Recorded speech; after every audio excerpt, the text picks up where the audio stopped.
Hello दोस्तों, मैं विनय कुमार। आप लोगों को टॉप मैथ ज्ञान में स्वागत है।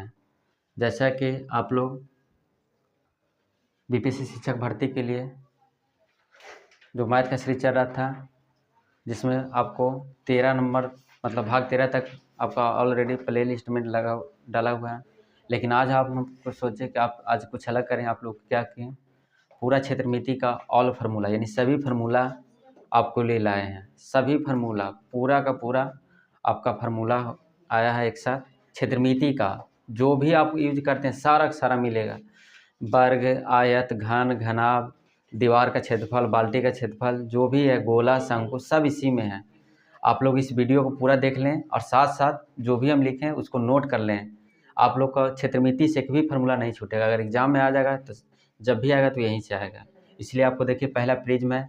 प्रिज्म का आयतन निकालने के लिए आधार का क्षेत्रफल गुना ऊंचाई।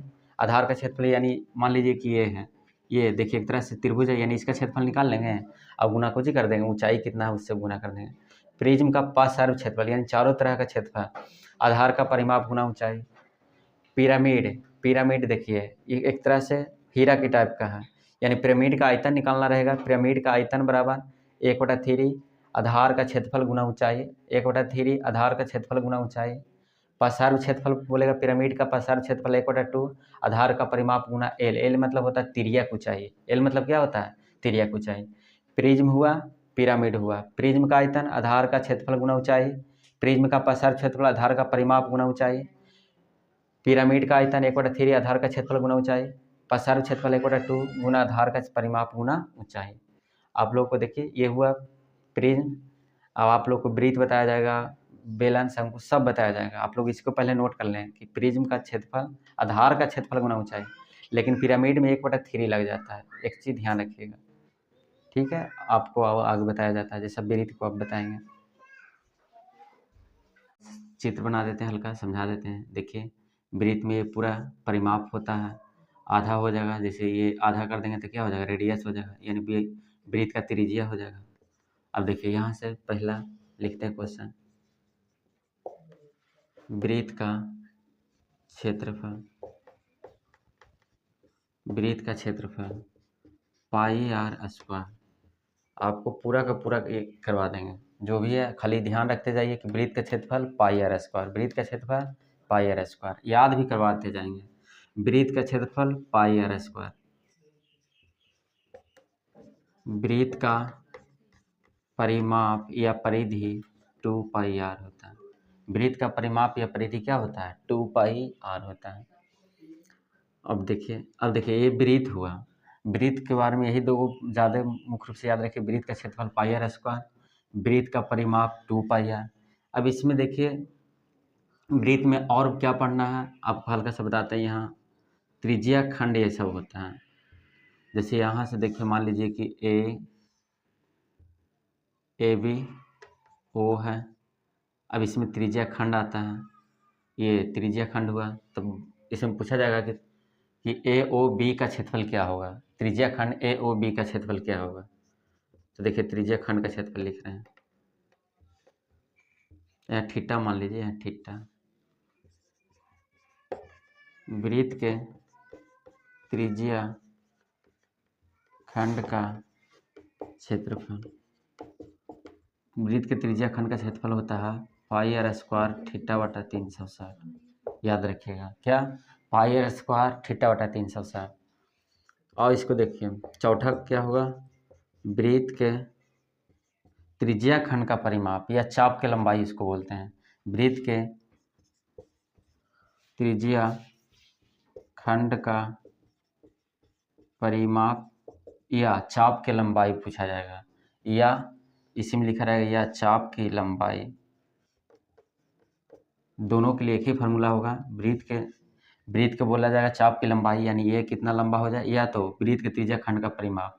तो 2 पाई आर थीटा बटा 360 का यूज कीजिएगा। देखिए फिर से समझ लीजिए, खाली वृत्त का क्षेत्रफल बोला जाएगा पाई आर स्क्वायर, वृत्त का परिमाप बोला जाएगा पूरा वृत्त का, ये पूरा वृत्त के लिए ये करना है।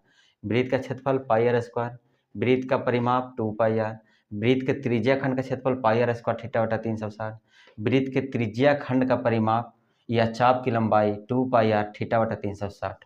2πr थीटा बटा 360 होता है। अब देखिए ये हुआ।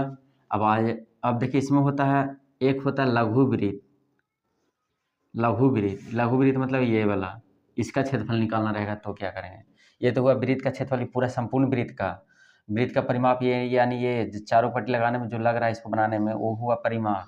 वृत्त का त्रिज्या खंड का क्षेत्रफल πr² थीटा बटा 360। वृत्त का त्रिज्या खंड का परिमाप या चाप की लंबाई बोलेगा 2πr थीटा बटा 360। अब क्या करना है, यहाँ पूछा जाएगा वृत्त के लघु खंड का क्षेत्रफल।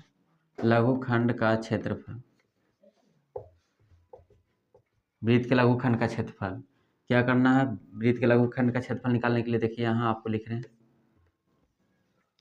वृत्त के लघु खंड का क्षेत्रफल πr² थीटा बटा 360 माइनस 1/2 r² साइन थीटा। ये हुआ वृत्त के लघु खंड का क्षेत्रफल, यानी इसका ये भाग का क्षेत्रफल। वृत्त के लघु खंड का क्षेत्रफल πr² थीटा बटा 360 minus 1/2 r² sine theta. πr² theta बटा 360 माइनस 1/2 r² साइन थीटा। देखिए आपको पूरा करा दे, क्या वृत्त सब नहीं छूटेगा आप लोगों को, जब भी क्वेश्चन देगा इसी टाइप से। पहला क्या है, वृत्त का क्षेत्रफल πr², वृत्त का परिमाप 2πr, वृत्त के त्रिज्या खंड का क्षेत्रफल πr² थीटा बटा 360, वृत्त का त्रिज्या खंड का परिमाप या चाप की लंबाई यानी ये वाला, ये इसके निकालने के लिए फॉर्मूला क्या करेंगे, 2πr थीटा बटा 360। अब ये हुआ वृत्त के लघु खंड का क्षेत्रफल। एक होता है वृत्त के दीर्घ खंड का क्षेत्रफल। तो वृत्त के दीर्घ खंड का क्षेत्रफल निकालने के लिए वृत्त के क्षेत्रफल में से दीर्घ खंड का क्षेत्रफल निकालने के लिए वृत्त के क्षेत्रफल में से लघु खंड का क्षेत्रफल घटा दीजिएगा। क्या करना है, वृत्त के क्षेत्रफल में से लघु खंड का क्षेत्रफल घटा देना है। वृत्त के क्षेत्रफल में से लघु खंड का क्षेत्रफल घटा देना है तो क्या निकलेगा, वृत्त के दीर्घ खंड का क्षेत्रफल। यहाँ लिखे नहीं है, यहाँ लिखा हुआ वृत्त के लघु खंड का क्षेत्रफल कैसे निकाला जाता है, πr² थीटा बटा 360 माइनस 1/2 r² साइन थीटा। वृत्त के दीर्घ खंड का बोलेगा, दीर्घ मतलब पूरा, ये बड़ा वाला भाग का ये इसका ये भाग का बोलेगा तो उसका क्षेत्रफल क्या होगा, तब πr² में से लघु खंड का क्षेत्रफल क्या कर देना है, घटा देना है। अब देखिए अब अर्धवृत्त से आएगा। पहला हुआ ये वृत्त से मतलब त्रिज्या खंड का क्षेत्रफल, त्रिज्या खंड का परिमाप, लघु खंड का क्षेत्रफल, दीर्घ खंड का क्षेत्रफल।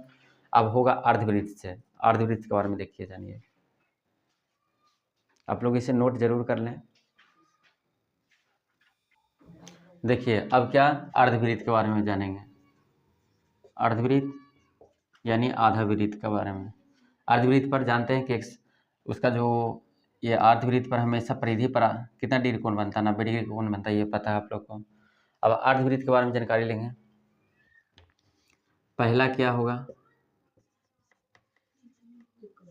अर्धवृत्त का क्षेत्रफल। क्या हुआ, अर्धवृत्त का क्षेत्रफल, तब पूरा का क्षेत्रफल वो क्या होता है, πr²। उसमें कितना से भाग दे दीजिएगा, 2 से भाग दे दीजिएगा, आधा वृत्त का क्षेत्रफल निकल जाएगा। लेकिन यहाँ आप लोग यहाँ गलती कीजिएगा, कहाँ गलती करते, जो देखिए अर्धवृत्त का परिमाप, अर्धवृत्त का परिमाप होता है r इंटू π+2 होता है। ये चीज़ ध्यान रखिएगा, ऐसा ना कि ये 2πr पूरा होता है, 2πr होता है, 2 से भाग दे देंगे तब निकल जाएगा आधा वृत्त का परिमाप, नहीं, गलत हो जाएगा। अर्धवृत्त का परिमाप क्या होता है, r इंटू π+2 होता है। फिर से देख लीजिए, वृत्त का क्षेत्रफल में आधा कर दीजिएगा चलेगा, पूरा क्षेत्रफल निकाल के आधा कीजिएगा चलेगा, लेकिन अर्धवृत्त का परिमाप निकालना रहेगा तो r इंटू π+2 का यूज करके निकालिएगा। अर्धवृत्त का क्षेत्रफल बता दिए, अर्धवृत्त का परिमाप बता दिए हैं।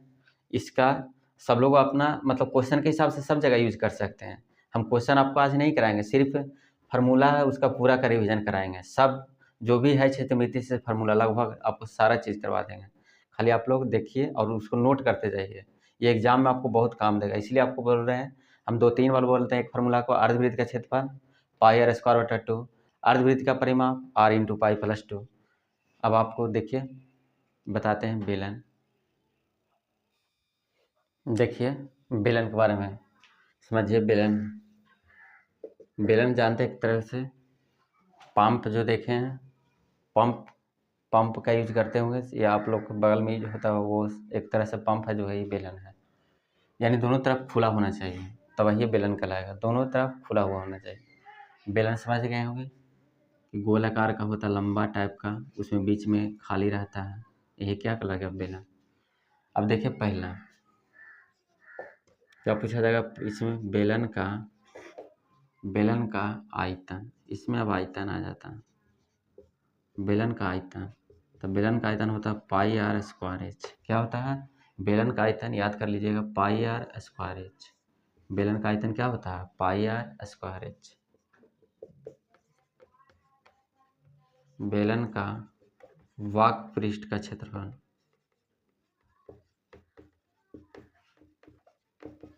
वक्र पृष्ठ का मतलब हुआ कि बाहर मतलब बाहरी भाग का क्षेत्रफल, 2 पाई आर एच। फिर से याद कीजिए, बेलन का आयतन यानी इसका मतलब इसका आयतन कितना, वॉल्यूम कितना है, पाई आर स्क्वायर एच। बेलन का वक्र पृष्ठ का क्षेत्रफल निकालने के लिए 2 पाई आर एच। बेलन का वक्र पृष्ठ के क्षेत्रफल 2 पाई आर एच। तीसरा, बेलन का संपूर्ण पृष्ठ का क्षेत्रफल,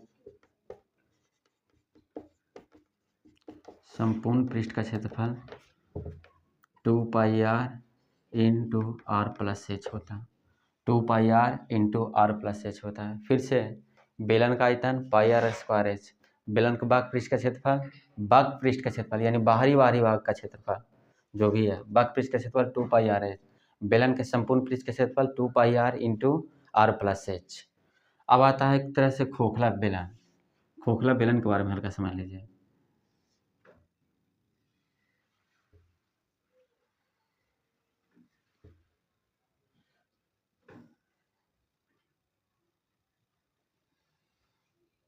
खोखला बेलन के बारे में हल्का समझ लीजिए।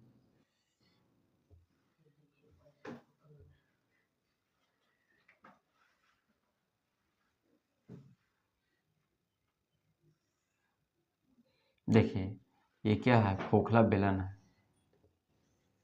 क्या है? खोखला बेलन है। इसको और ऊपर तक बढ़ा, खोखला बेलन है। खोखला बेलन मतलब समझ रहे हो कि अंदर से मतलब खाली रहेगा, अंदर से क्या रहेगा? खाली रहेगा। ये हो गया खोखला बेलन, मतलब खोखला रहेगा। तो लिखते हैं खोखले बेलन का आयतन। खोखला बेलन के आयतन कैसे निकलेगा? तो जानते हैं कुछ होता है पाई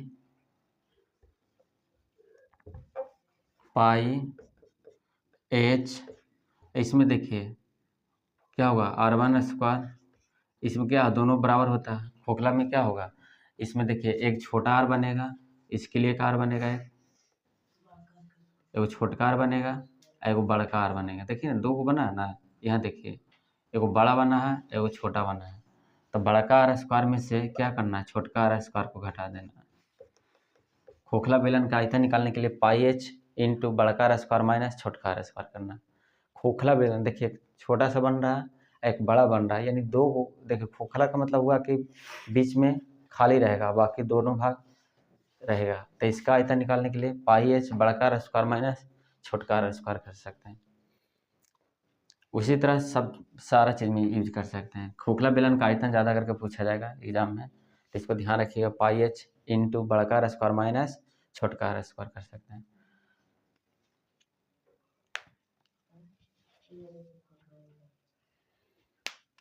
आप लोग इसे नोट कर लीजिए। अब देखिए अब आपको शंकु के बारे में बताएंगे।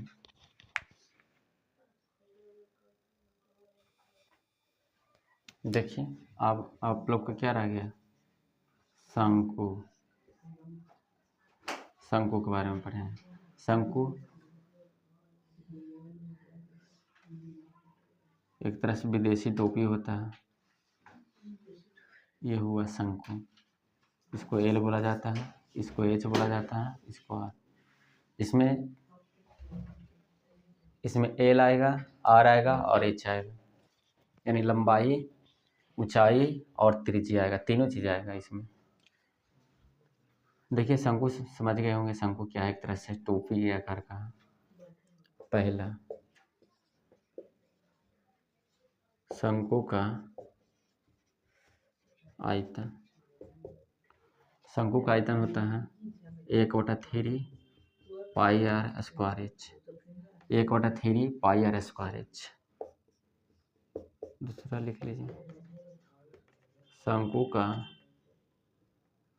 वक्र पृष्ठ का क्षेत्रफल पाई आर एल होता है।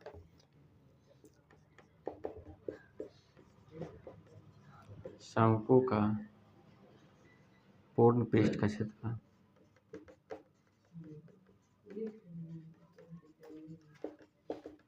Pi R into L plus R होता है, pi R into L plus R होता है। यह हुआ शंकु से। शंकु से देखिए एक चीज और लिख लीजिए, शंकु का तिर्यक ऊंचाई, तिर्यक ऊंचाई यानी एल बराबर √h² प्लस r²। ये शंकु का होगा। इसमें भी देखिए एक खोखला आता है, मतलब वो भी बताते हैं आपको। शंकु का आयतन 1/3 पाई आर स्क्वायर एच, शंकु का आयतन 1/3 पाई आर स्क्वायर एच, शंकु का वक्र पृष्ठ का क्षेत्रफल पाई आर एल, शंकु का वक्र पृष्ठ का क्षेत्रफल यानी बाहरी भाग का क्षेत्रफल निकालने के लिए पाई आर एल का प्रयोग करेंगे। शंकु का पूरा इसका क्षेत्रफल निकालना है तो pi R into L plus R, pi R into L plus R. आप लोग यहाँ कन्फ्यूज हो जाइएगा, इसलिए बताते हैं, एक बार ध्यान रखिएगा। शंकु का आयतन 1/3 पाई आर स्क्वायर एच, शंकु का वक्र पृष्ठ का क्षेत्रफल पाई आर एल, शंकु का पूर्ण पृष्ठ का क्षेत्रफल pi R into L plus R, शंकु का तिर्यक ऊंचाई यानी एल निकालना रहेगा, तब एच का स्क्वायर प्लस आर का स्क्वायर जोड़ दीजिएगा, आ जाएगा। अब देखिए आपको बाल्टी, जिसको बोलते हैं बाल्टी, बाल्टी के बारे में आपको बताते हैं। देखिए अब आपके सामने बाल्टी, बाल्टी का आयतन बताएंगे।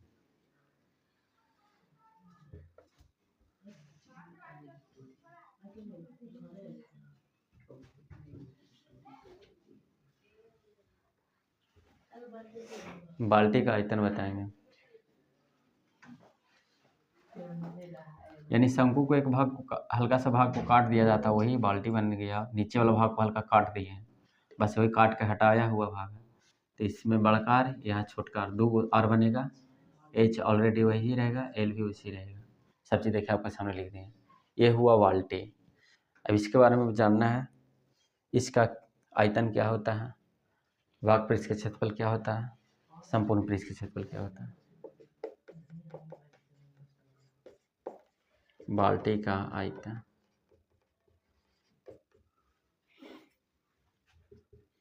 1/3 pi H r² r H. ध्यान रखिएगा, क्या बाल्टी का आयतन निकालना रहेगा, यानी इस टाइप का आकार का जब भी आ जाए तो उसके लिए 1/3 पाई एच बड़का स्क्वायर प्लस छोटका स्क्वायर, और फिर दोनों को आपस में गुना कर देना है, दोनों को आपस में गुना कर देना है। बड़का स्क्वायर प्लस छोटका स्क्वायर प्लस दोनों को गुना कर देना है।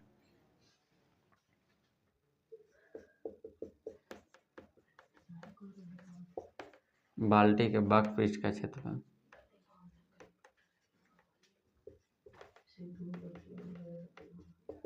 वक्र पृष्ठ का क्षेत्रफल क्या होता है, पहले ये बताइए शंकु का क्या होता है, पाई आर एल, यानी पाई एल तो वैसे ही रहेगा, एल दोनों के लिए सेम रहेगा, वही काम करेगा।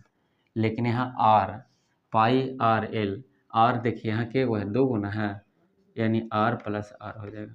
क्या हो जाएगा, आर प्लस आर हो जाएगा।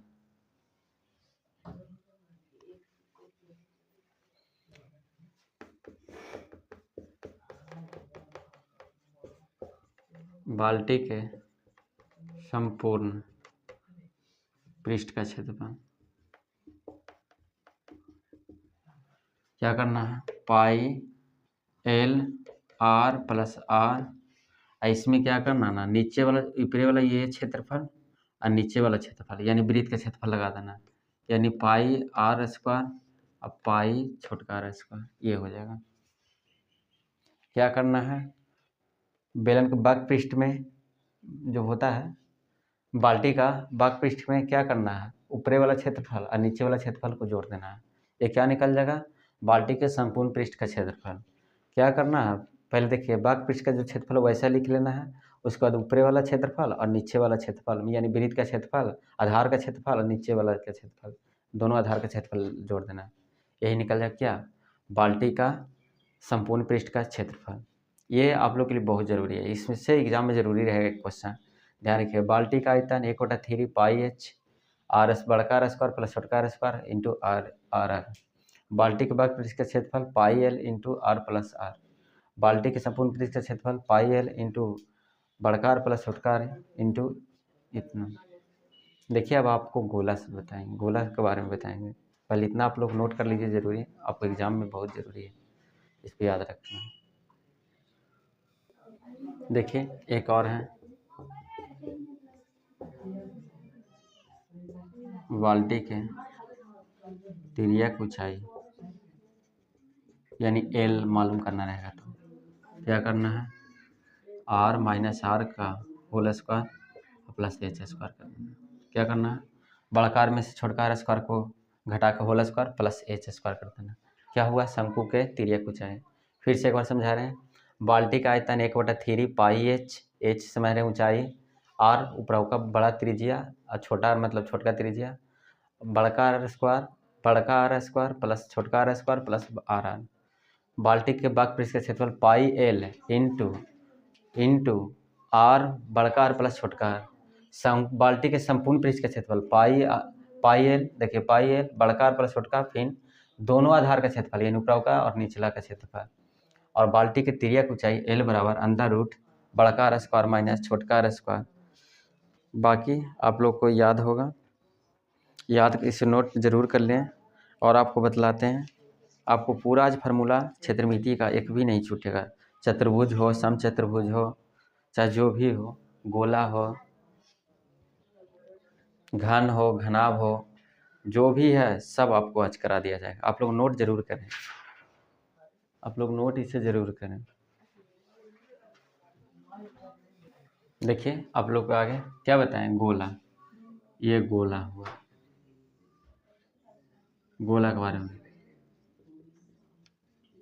गोला के बारे में समझते हैं। गोला में जैसे वृत्त में त्रिज्या आया था, उसी तरह गोला में भी रेडियस आएगा, यानी इसका भी त्रिज्या बनेगा। अब आके समझिए पहला क्या हुआ, गोला का आयतन, गोला का आयतन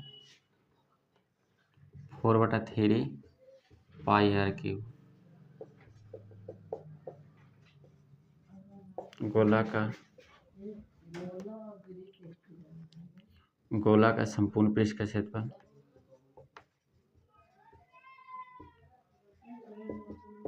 गोला वृत्त में अंतर है जी।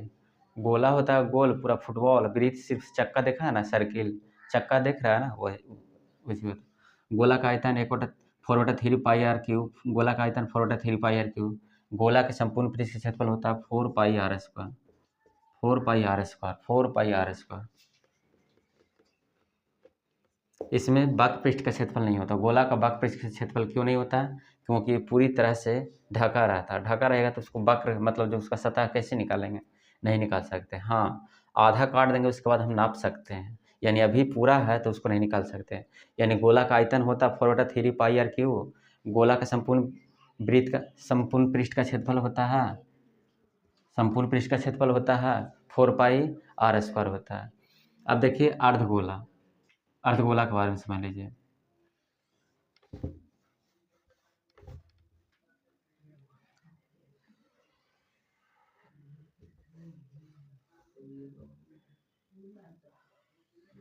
ये हुआ एक टाइप से अर्धगोला, यानी नारियल का जो गोला फोड़ते हैं आधा कर देते हैं वही अर्धगोला है ये। इसमें भी वैसे रेडियस आएगा, त्रिज्या आएगा, बस इसका त्रिज्या यही बन जाएगा। तो अर्धगोला के बारे में समझते हैं।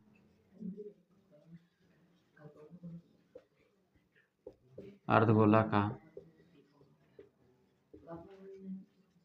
आयतन।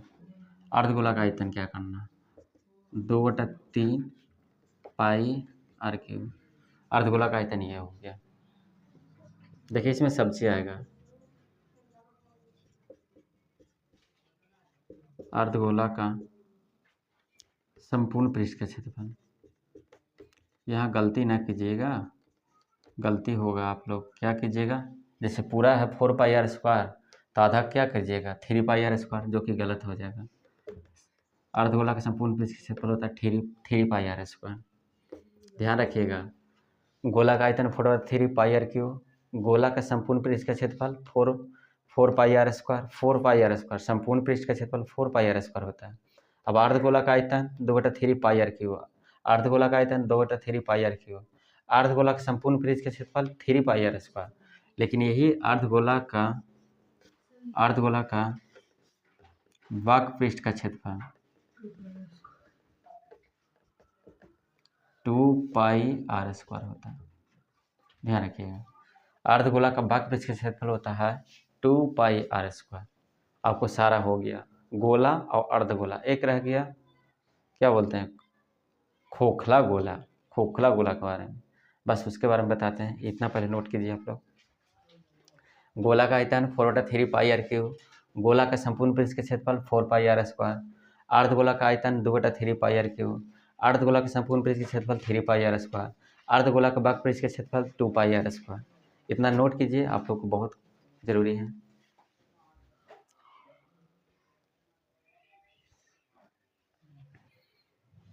अब आपको खोखला गोला के बारे में बताते हैं। खोखला गोला का आयतन निकालने के लिए, खोखला गोला का आयतन निकालने के लिए देखिए मिटा रहे हैं, आप लोग नोट कर लिए होंगे।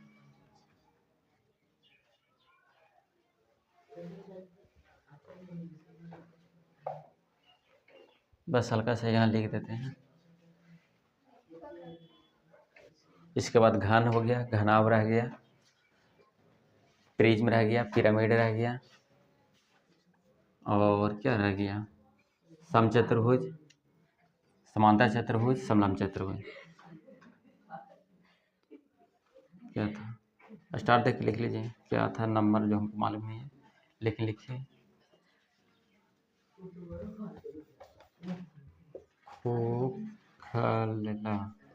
खोखला गोला का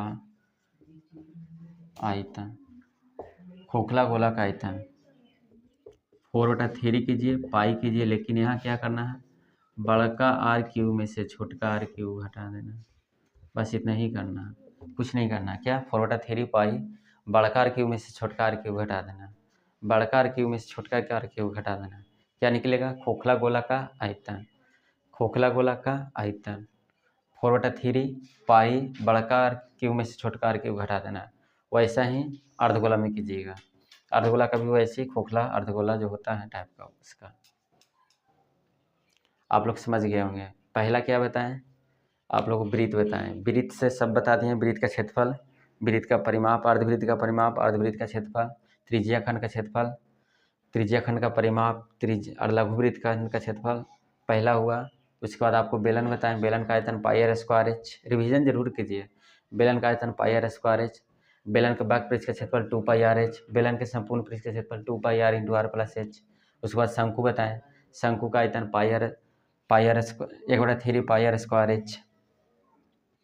और ऐसी रिवीजन कीजिए आप लोग, एक बार ना दोबारा देखिए, आप लोग ये याद हो जाएगा। अगर नहीं होता याद तो नोट करके याद कीजिए, आप लोग जरूरी याद होगा। अब आप लोग को देखिए घन घनाभ बताते हैं। देखिए घन के बारे में समझिए। एक तरह से डाइस जो समझते हैं वही है घन, ये हुआ घन। आपको एक ही साथ सब करा देंगे। घनाभ, घनाभ जो माचिस का जो वो देखते हैं पैकेट, वही घनाभ है। या ईंट देख रहे हैं वही है, जो ईंट है वैसे घनाभ होता है। देखिए घन में क्या होता है, सभी साइड आपस में बराबर होते हैं। घन का सभी भुजा बराबर होते हैं, जैसे आयत जिस तरह वर्ग में होता है, वर्ग का चारों साइड क्या होता है, बराबर होता है, उसी टाइप से घन में होता है। घन में भी सभी भुजा आपस में बराबर होते हैं। इसमें बोलेगा किनारा कितने होते हैं, एक हल्का सा लिख देते हैं। किनारा 12 होते हैं, सतह 6 होते हैं, शीर्ष 8 होते हैं। ये भी आप लोग को याद जरूरी होना चाहिए। किनारा का मतलब ये हुआ, जैसे देखिए 1 2 3 4 5 6 7 8 9 10 11 1 12, यानी 12 किनारा। सतह क्या हुआ, जैसे ये सतह 1 सतह 2 सतह 3 सतह 4 5 एक आगे वाला 6। और शीर्ष मतलब होता है कोण। कोण कितना, 1 2 3 4 5 6 7 8, ये सब चीज़ आपको मालूम है। किनारा 12, सतह 6, शीर्ष 8। अब क्या करना है, इसके बारे में लिख दीजिए। घन का आयतन, घन का आयतन होता है भुजा की। क्या होता है, भुजा की। दूसरा, घन का कुल पृष्ठ का क्षेत्रफल, या कुल क्षेत्रफल पूछा जाएगा, संपूर्ण क्षेत्रफल, कुल पृष्ठ का क्षेत्रफल 6 गुना भुजा स्क्वायर, 6 गुना भुजा स्क्वायर। तीसरा, घन का विकर्ण, घन का विकर्ण √3 गुना भुजा। एक और लिख लीजिए, चौथा, घन का भुजा अगर आयतन मालूम रहे तो क्या करना है, क्यू कर देना है, अंदर रूट आयतन। ये हुआ घन से। घन का आयतन भुजा क्यू, घन का कुल पृष्ठ का क्षेत्रफल 6 गुना भुजा स्क्वायर, घन का विकर्ण √3 गुना भुजा, घन का भुजा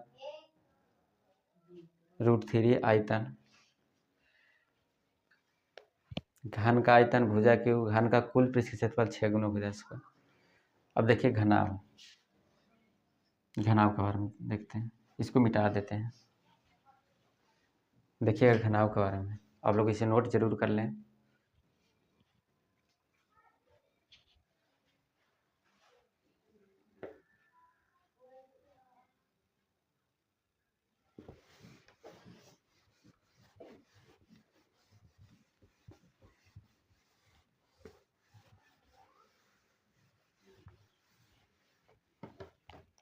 ये आपका हो गया। घनाभ के बारे में देखिए। घनाभ में लंबाई चौड़ाई ऊंचाई आता है। एल से लंबाई, बी से चौड़ाई और एच से ऊंचाई। लेंथ, ब्रेथ एंड हाइट, यानी लंबाई चौड़ाई ऊंचाई आएगा घनाभ में।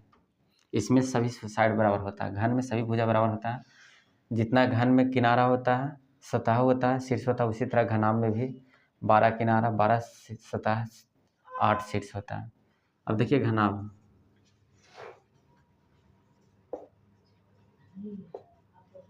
घनाभ का आयतन LBH, लंबाई गुना चौड़ाई गुना ऊंचाई। LBH मतलब लंबाई गुना चौड़ाई गुना ऊंचाई। घनाभ का कुल पृष्ठ का क्षेत्रफल, समझ जाइएगा, कुल क्षेत्रफल 2 × LB + BH + LH।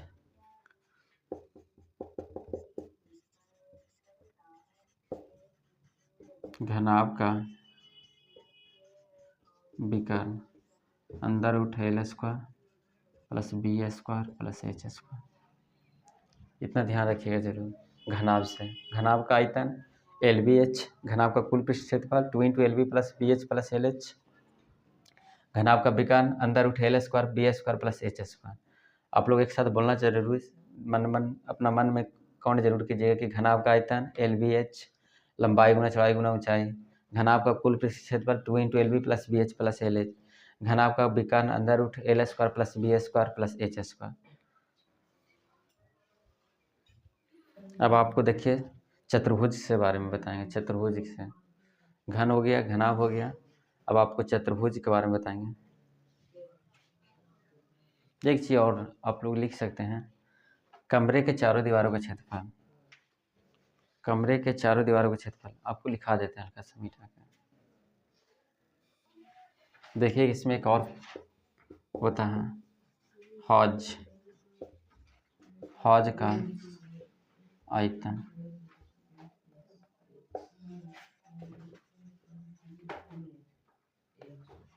हौज का आयतन क्या करना, बस इसको लिख देना 2 into L B plus B H plus L H गुना एच होता है, सिर्फ ऊंचाई इसमें गुना हो जाता है।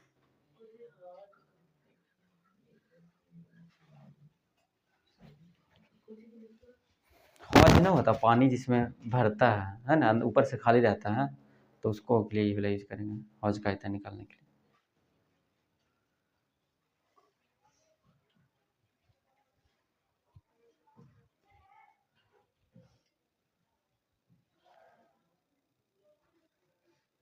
ये हुआ हौज का आयतन। घनाभ का आयतन, घन का, अब देखिए आप लोग को एक बताते हैं, कमरे के चारों दीवारों का क्षेत्रफल, कमरे के चारों दीवारों का क्षेत्रफल, कमरे के चारों दीवारों का क्षेत्रफल, कमरे के चारों दीवारों का क्षेत्रफल होता है 2 इंटू एल प्लस बी गुना एच। क्या होता है 2 इंटू एल प्लस बी गुना एच, यानी लंबाई और चौड़ाई को जोड़ देना है, ऊंचाई को गुना से कर देना है। कमरों के चारों दीवारों का क्षेत्रफल, कमरे के चारों दीवारों का क्षेत्रफल याद रखिएगा 2 इंटू, अब आपको आयत से भी लिख देते हैं, आयत नहीं लिखे हैं, आयत का क्षेत्रफल, आयत का क्षेत्रफल लंबाई गुना चौड़ाई सब लिख देते हैं, एल गुना बी, आयत का परिमाप 2 इंटू एल प्लस बी, वर्ग से लिख देते हैं, आयत का विकर्ण लिख लीजिए, आयत का विकर्ण under root L square plus B square, घन से लिख लीजिए, वर्ग से लिख लीजिए, वर्ग का क्षेत्रफल, वर्ग का क्षेत्रफल क्या होता है भुजा स्क्वायर या विकर्ण का स्क्वायर बटा 2 कर सकते हैं। वर्ग का क्षेत्रफल भुजा स्क्वायर या विकर्ण का स्क्वायर बटा 2, वर्ग का परिमाप पेरीमीटर 4 गुना भुजा होता है। क्या होता है वर्ग का परिमाप 4 गुना भुजा, और लिख लीजिए वर्ग का विकर्ण डायगोनल √2 गुना भुजा,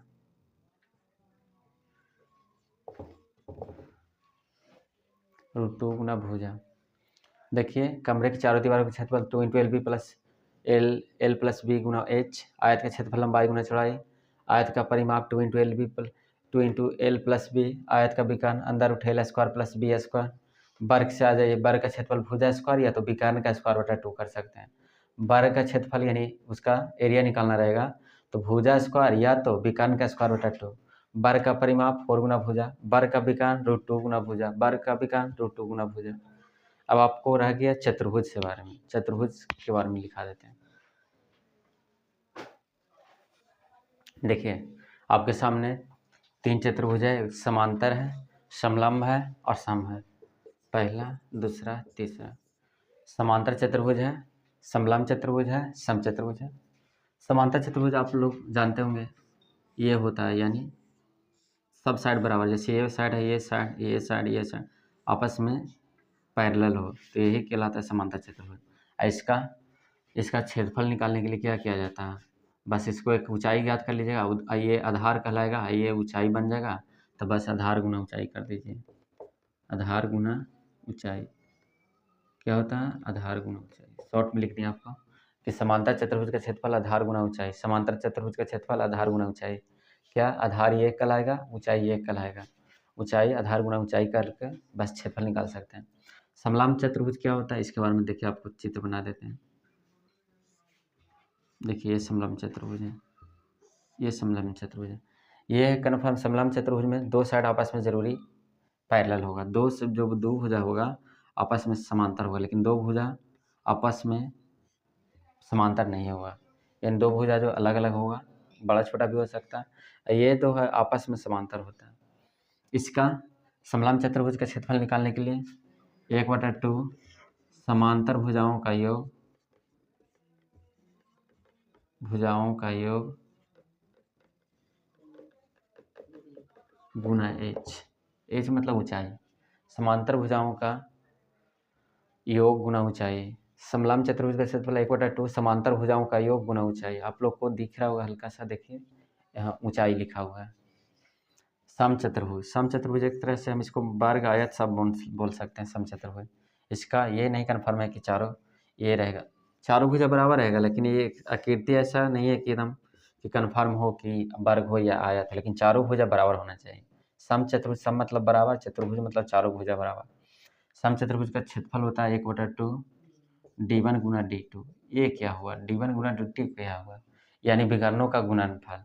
देखिए इसमें 2 विकर्ण खिंचाएगा, ऐसे और ऐसे, तो यही होगा। समचतुर्भुज है, इसमें 2 विकर्ण हुआ है, इसको मान लेते हैं d1 है, ये d2 है, यानी 1/2 और d1 गुना d2 कीजिएगा तो क्या निकल जाएगा, समचतुर्भुज का क्षेत्रफल। फिर से एक बार देख लीजिए, समांतर चतुर्भुज का क्षेत्रफल आधार गुना ऊंचाई, समलंब चतुर्भुज का क्षेत्रफल 1/2 समांतर भुजाओं का योग गुना ऊंचाई, और समचतुर्भुज का क्षेत्रफल 1/2 d1 गुना d2 होता है, d1 गुना d2। अब आप लोग के रह गया प्रिज्म, प्रिज्म और पिरामिड, 2 और बता देते हैं, आप लोग समझ गए होंगे।